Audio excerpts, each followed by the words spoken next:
سر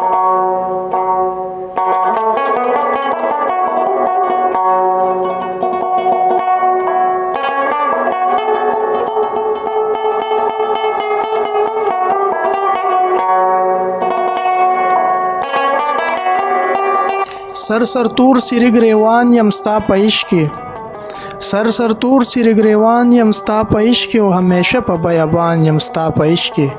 خدای خبر که مجنون دومره پریشانو لکه زه چې پریشان یم ستا په عشق کې بسم الله الرحمن الرحیم السلام علیکم زیشان احمد زیشان یم د خپل پروګرام ځلانده ستورو سره په دې هیله چې روغ جوړ او خوشاله وي نن چې د کوم شخصیت سره زمونږ مرکه را جوړه شوې ده یقینا چې هغه د پښتو ادب یو ځلانده ستوری دی او په پښتو ادب کې د هغې خدمات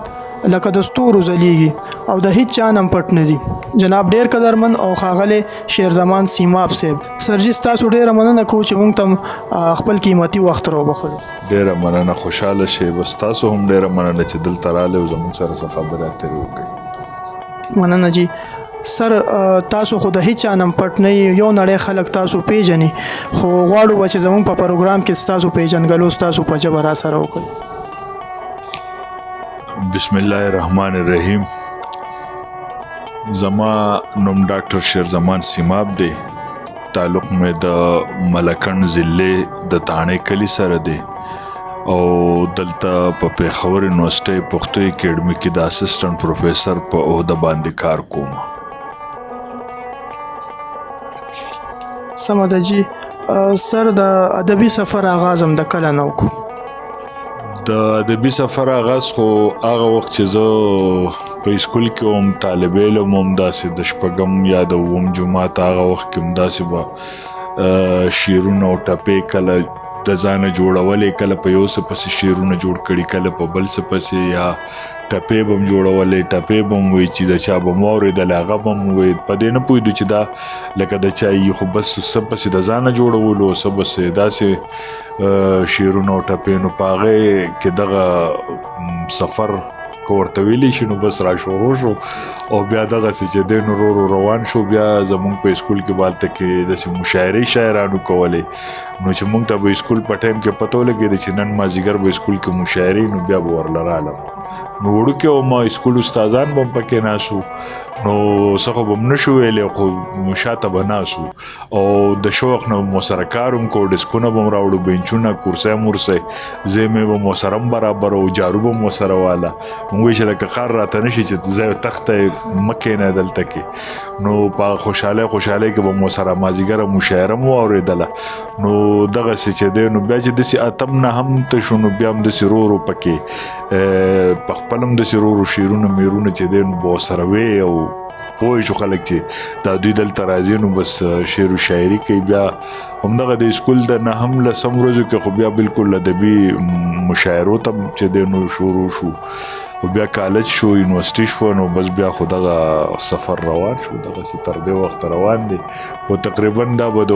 1986 نه شروع شوي سر تاسو د سن 1986 نه ادب سره تعلق ساتئ په بلا اصنافو کې تاسو کار کړی دی خو تاسو ته په کوم صنف کې کمی محسوسیږي چې په دې کې کار کول پکار دي سر اصناف چې مونږ ګورو صرف په ادب به خبرو کو داسې خو د ژوند هر اړخ که ګورې نو انسان وایي چې هغه مولانا حالي چې د خوب نه د خوب تر تلاش دی چې د دې نه نور هم ښکلی شي که مونږ ګورو د انسان چې دی نو چې څومره هم مالدارېږي نو دومره زیات کوشش کوي چې نور هم دولت ورته راشي که نه منډه ده نو دغسې په دې ادب کې هم مونږ ګورو چې ښه نه ښه تخلیق هم مخې ته راشي خو بنده وایي چې کیدی شي د دې نه اخوا نور څوک چې د ښه تخلیق وکړي نو په دې کې روان دی بل تخلیقکار هم دا کوشش کوي چې تر دې وخته کم کار شوي چې زه د دې نه نور په منفرد انداز کې خپل کار وکړم نو ځکه دا ادبي سفر یا د ادبي ارتقا روانه ده که مونږ وګورو نو زمونږ د کلاسیک شاعرۍ چې کم رنګ دی کم خوند دی کم حسن دی هغه د دې دور د شاعرانه بدل دی د دې دور شاعرانو پای کې نور نوي رنګونه راوسپړدل، نوي خبرې وکړې، نوي مضامین راوستل. هغه وخت چې دی نو محدود وو د یو څو موضوعاتو پورې، حالانکه پای کې ډېر خوندونه هغوی پیدا کړي، خو موضوعات ډېر محدود پاتې دي. په جدید دور کې موضوعات ډېر خواره شو، ډېر زیات، او څنګه چې د ادبي تحریکونه را پیدا شوي دي د رومانټیسزم یا د ترقي پسند یا د کلاسیک نه وروسته چې کوم داسې د ریالیزم، نو دا قصې چې راغلي دي نو دا هم په دې بنیاد راغلي دي چې نوي خبرې دې راشي. نو که دغه ارتقایي سفر ته مونږ وګورو نو پښتو ادب خپل یو ځای ته یو مقام ته رسېدلی دی، خو دا سفر ودرېدی نشي چې څوک هم راځي نو نوی کار به کوي. که نوی کار نه کوي نو بیا پاتې کېږي، ځکه چې زاړه خو شته دی. نو تاسو ګورئ چې زموږ په د ادبي دنیا کې هغه شاعر زر وځلیږي چې هغه یو منفرد انداز خپل کړي، یو خپل اسلوب راوړي مخې ته، یو خپل سټایل مخې ته راوړي او یو فکر راوړي. نو هغه خلکو ته چې دی نو منظور هم قبول هم یو شهرت هم واخلي. نو کمې په هر ځای کې محسوسېږي او دا به ټول عمر محسوسېږي. دا کېدی نه شي چې دا دې کمپلیټ شي، ځکه چې هیڅ کار هم داسې نه دی چې هغه دی چې دی نو مونږ وایو چې دا بس اوس بېشکه صفا شو. نو دا هغه ادبي سفر دی، دا به روان وي. سر جي د یو ښه شاعر جوړېدو دپاره چې یو کس وایي چې زما په غزل کې د نور پوخوالی راشي، نور خواږه دې پکې راشي، نو څه کول پکار دي سر؟ داسې ده چې یو خو ښه شاعر نن سبا دی ته وایي چې په د فیسبوک او په د سوشل میډیا مشهور شي او دا خلک ډېر اوري، یو خو د خلکو ذهن دا جوړ شوی دی چې بس هغه ښه شاعري. خو کم چې مطلب د ادب پوهانو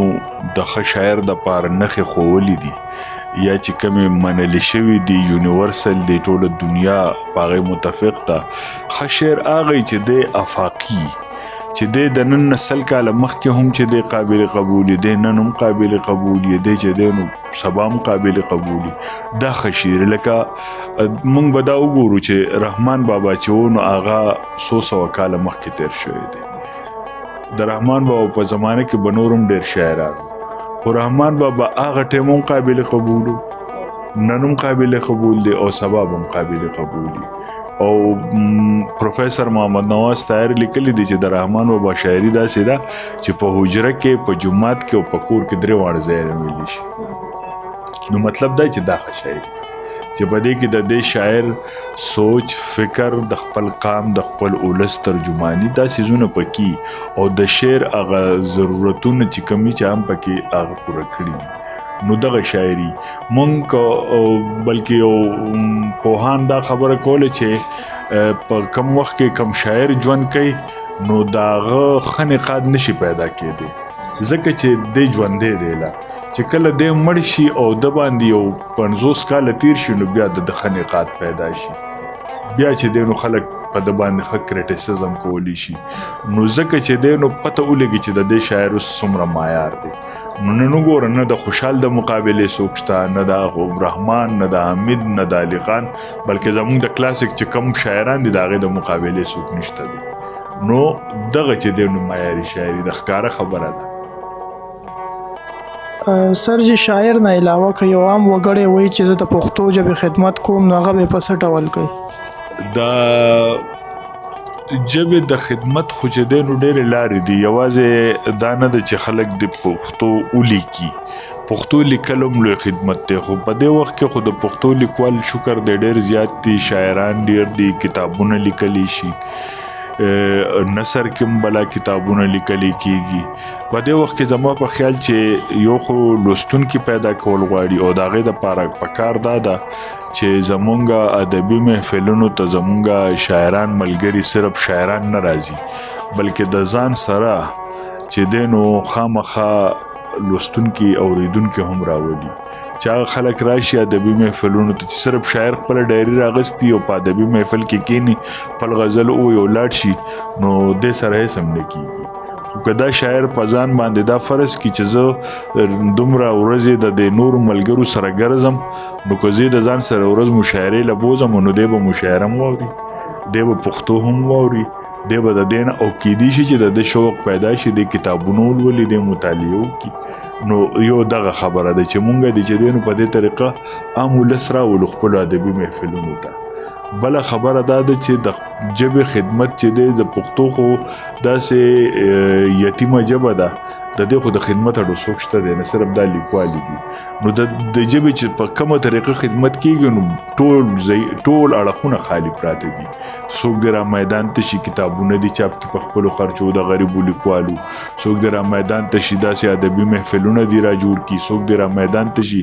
لایبررۍ دي جوړې کي زه په خپلو حجرو کې په خپلو بیټکونو کې خلکو ته د کتابونه چې دی نو ورکوي کتابونه دي ګوري نو دا ټول خدمت د ژبې کیدی شي او بیا د لوی خدمت دا دی چې د نصاب په حواله چې په نصاب کې د زموږ ژبې بیا دا دی چې هر سړی چې هغه څه کاروبار لري څه بزنس لري که د هغه وړوکی دوکان دی که غټ دوکان دی چې په پښتو کې خپل بورډ لګوي نو دا چې تاسو ګوره په دې یونیورسټي روډ څومره لوی لوی ساین بورډونه په دې غټو پلازو په دې غټو شاپ مالونو په دې غټو دوکانونو لګېدلي یو بورډ د لکونو روپو دی خو زما پښتو پې نه پیسې پې د دقه پښتون لګېدلي خو لیکلي پې چې دی نو پردی ژبې نو وګوره او لکه دا د شرم خبره هم نه ده تاسو ګورئ د پښتو دا نومونه چې چا کېښودي څونه خوند کوي بلنه رسټورنټ کنه یا چې دینو تړون شادي حال څونه خوند کوي بلکې دلته کې چې دینو د وړو راوړو هغه یو دغه د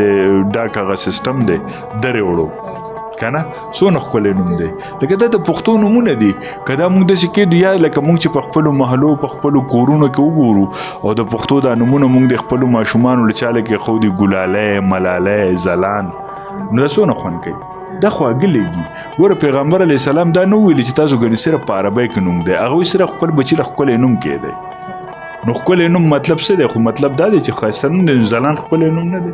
ګلالی ښکلی نوم نه دی نو د ژبې خدمت هم دا دی چې څوک یې کوي نو په هر اړخ کېږي په هره طریقه باندې کېدی شي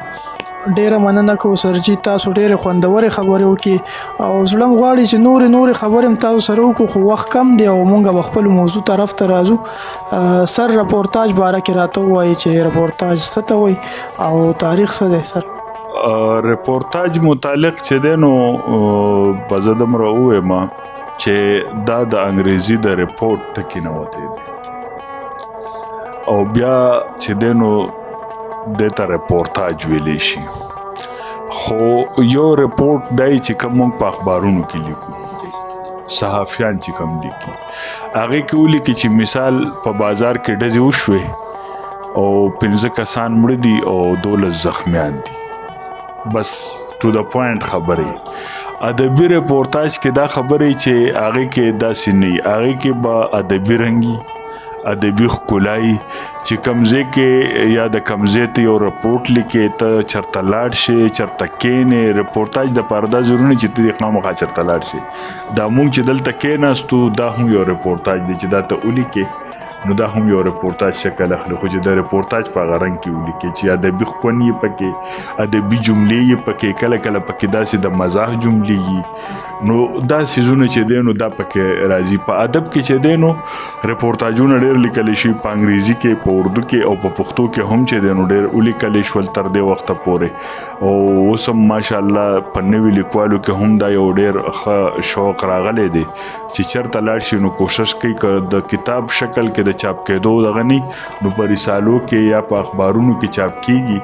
او دا د سفرنامې نه لږ مختلف وي چې یو خو دا رپورتاج چې موږ دا ځای ناشو خبرې کوو د دې یو رپورتاج ولیکې په هغه ادبي پیرایه کې هغه خوند رنګ سره یو دی چې لکه ته سفر وکړې نو د سفر نه دا مختلف وي داسې مختلف وي لکه د ناول او د افسانې چې څنګه فرق وي په ناول کې تفصیلات وي منظر نگاری پکې د یو کریکټر ځخاکې پکې پیش کیدی شي خو په افسانه کې ته صرف چې دی نو هغه پیښه یا هغه واقعیه چې دی نو مخې ته راوړي ضروري نه چې ستا د کریکټرو د پوره تفصیل یې په هغې کې هغه خلک په یو جمله دوه کې هم بیانولی شي دغسې چې دی نو هغه پیښه چې دی نو ته په لنډو لفظونو کې او په لنډو جملو کې راوستی شي نو رپورتاج هم دقه سي چې ته به چې دی نو ټو د پوینټ خبره کې په سفرنامه کې کته پرس کې او ځای ته لاړ شي او هلته کې دا غځې په تاریخ خبره کې، دا غځې په کلچر خبره کې، دا غځې په بزنس په کاروبار. په رپورتاج کې دا ضروري نه. رپورتاج کې به ته په هغه کم سفر چې ته کې اقا ټو د پوینټ خبره به کې ستا مخې ته چې سي په هغې کې به خوند او رنګ پیدا کړي. نو مشکل پکې وي ځکه چې کینوس وړوکی شي، محدود شي او خبره پکې وسیع شي، نو دا ډېر ګران کار شي. لکه په آزاد نظم کې چې دی نو نه وزني نه بحر یي نه ردیف نه قافیه ته پکې ردم پیدا کړي. نو په لفظونو کې ردم راایستل نو دغه چې په رپورتاج کې هغه خوندونه را پیدا کول نو مشکل لري. سر پښتو ادب کې د رپورتاج څه کردار دی؟ کردار چې زموږ څومره ادبي اصناف دي د ټولو کردار دی. که موږ ته په دې وخت کې د دنیا نه یو بل نوې صنف د نور لټریچر نه راځي نو هم ضرورت دی، او که موږ خپله باندې تجربې کوو یو نوې صنف مخې ته راوړو نو هم ضرورت دی، ځکه چې دا لټریچر دی. لکه غزل خو زموږ خپل صنف نه دی، یا چې دی نو رباعي ده، رباعي خو زموږ خپل صنف نه، یا چې دی مسدس دی، مخمس دی. زمونږ خپل اصناف خو زمونږ لوبه ده یا سندره ده، یا چې دی نو زمونږ چاربیته ده یا ټپه ده. زمونږ ولسي شاعري چې دا زمونږ خپل اصناف دي. دې نه علاوه دا نور اصناف چې کم د عربي نه یا د فارسي نه راغلي دي او بیا وروسته د انګریزي لټریچر نه راغلي دي. نو دا هر وخت کې چې دی نو د دې اصنافو کردار دا دی چې دا خپلې ژبې ته وسط ورکول دي. لکه زمونږ سره که پرس که مثال مونږ داسې وګڼو چې که راحت زاخیلي چې دی نو افسانه نه وی لیکلی او د افسانې ور بن وي، نو نن چې د افسانې په مت کې څومره کار شوی دا بنو، په سوونو مجموعې چاپ دي، په زرګونو په رسالو اخبارونو کې چاپ دي، دومره ښه افکار پکې مخې ته راغلي، ښه مضامین پکې مخې ته راغلي دا بنو.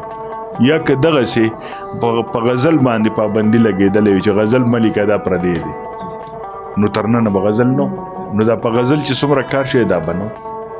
نو د هر ادبي صنف چې دی نو هغې ضرورت هم شته دی، د هغې خپل یو کردار دی. هغه اصل کې د اظهار یو ذریعه ده، دا ټولې د اظهار لارې دي. لکه څوک یې څنګه اظهار کوي، څوک یې څنګه اظهار کوي. په لرګي کې یو ترکاڼ دی هغه ګلکاري کوي، نو څوک یې څنګه وکړي، څوک پکې یو شکل جوړوي، څوک بل شکل، خپلې جذبې راښکاره کوي. نو دغسې به ته کله په شعر کې اظهار کولی شي، کله به په ټپه کې کولی شي، کله به په غزل کې کولی شي، کله به هغه خبره ته په افسانه کې ضروري ګڼي چې دا په افسانه کې پکار دی. نو دغسې دا ټول اصناف چې دی د دې ټولو ضرورت دی، اهمیت دی او خپل یو کردار دی چې دا دی چې دی نو زموږ په ادب کې او چې کم ادبي نوې صنف راځي زموږ ژبې ته هغې ته هرکلی ویل پکار دي. چې څوک په کوم تجربه کولی شي بېشکه دې سره ژبه وسیع کېږي، ادب وسیع کېږي، دا ډېره ښه خبره ده. ډیره مننه کوو چونکې ډاکټر شیر زمان سیماب صاحب ډیر زیات مصروفه هم وو او بیا یې موږ ته خپل قیمتي وخت سره وبخلو، نو د دې یو جهان مننه کوو. سر ستاسو کلامونه را سره شریک کړئ، مهرباني وکړئ. دا د غزل شعرونه دي. آخر مې ومنل رښتیا دروغ دي، آخر مې ومنل رښتیا دروغ دي، دغه نازونه او ادا دروغ دي. آخر مې ومنل رښتیا دروغ دي، دغه نازونه او ادا دروغ دي. او نن صفا د محبت ویل، نن ویل ښه صفا دروغ دي. نن صفا د محبت ویل، نن ویل ښه صفا دروغ دي. او هغې کافر له کوم چل نه ورتلو، هغې کافر له کوم چل نه ورتلو، هغې منلې تل په ما دروغ دي. هغې کافر له کوم چل نه ورتلو، هغې منلې تل په ما دروغ دي. زړګیه ته چې څومره ورسېدې، زړګیه ته چې څومره ورسېدې، زړګیه دې نه هم سیوا دروغ دي. زړګیه ته چې څومره ورسېدې، زړګیه دې نه هم سیوا دروغ دي. او نن یې د خامخا راتلو ویلي، نن یې د خامخا راتلو ویلي، نن یې جوړ کړي خامخا دروغ دي. نن یې د خامخا راتلو ویلي، نن یې جوړ کړي خامخا دروغ دي. او ما خو خبره دروغ نه کوله، ما خو خبره دروغ نه کوله، ما خو ویل درته چې دا دروغ دي. ما خو خبره دروغ نه کوله، ما خو ویل درته چې دا دروغ دي. او څنګ ناروا لکه رښتیا ووایي څنګ ناروا لکه رښتیا ووایي څنګه رښتیا یې ناروا دروغ دي څنګ ناروا لکه رښتیا ووایي څنګه رښتیا یې ناروا دروغ دي او سیما به دا چې وایي ستا یم زه سیما به دا چې وایي ستا یم زه سیما به ومنه همدا دروغ دي سیما به دا چې وایي ستا یم زه سیما به دا چې وایي ستا یم زه سیما به ومنه همدا دروغ دي حاجی د تنهایی د اور لمبه څنګه ده د تنهایی د اور لمبه څنګه ده د محبت هغه جذبه څنګه ده د تنهایی د اور لمبه څنګه ده د محبت هغه جذبه څنګه ده هغه چې تا به ویل مینه مې ده هغه چې تا به ویل مینه مې ده هغه چې تا به وی هغه څنګه ده هغه چې تا به ویل مینه مې ده هغه چې تا به وی هغه څنګه ده او هغه د درد پتار تړلې چې وه هغه د درد پتار تړلې چې وه هغه د زړه د درد رشته څنګه ده هغه د درد پتار تړلې چې وه هغه د زړه د درد رشته څنګه وه زما د کلي لیونو ملګرو زما د کلي لیونو ملګرو چرته ورځئ هغه کوڅه څنګه ده زما د کلي لیونو ملګرو چرته ورځئ هغه کوڅه څنګه ده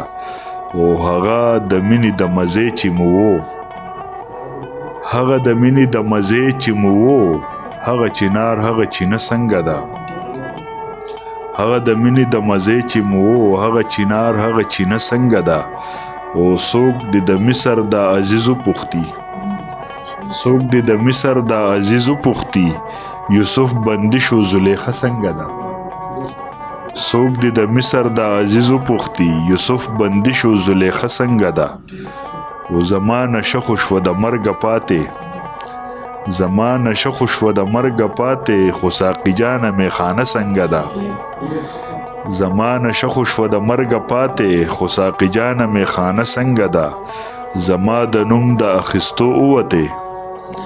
زما د نوم د اخیستو اوتې اوس د دې خلکو رویه څنګه ده زما د نوم د اخیستو اوتې اوس د دې خلکو رویه څنګه ده او سیما به دا قصه وګڼه سیما به دا قصه وګڼه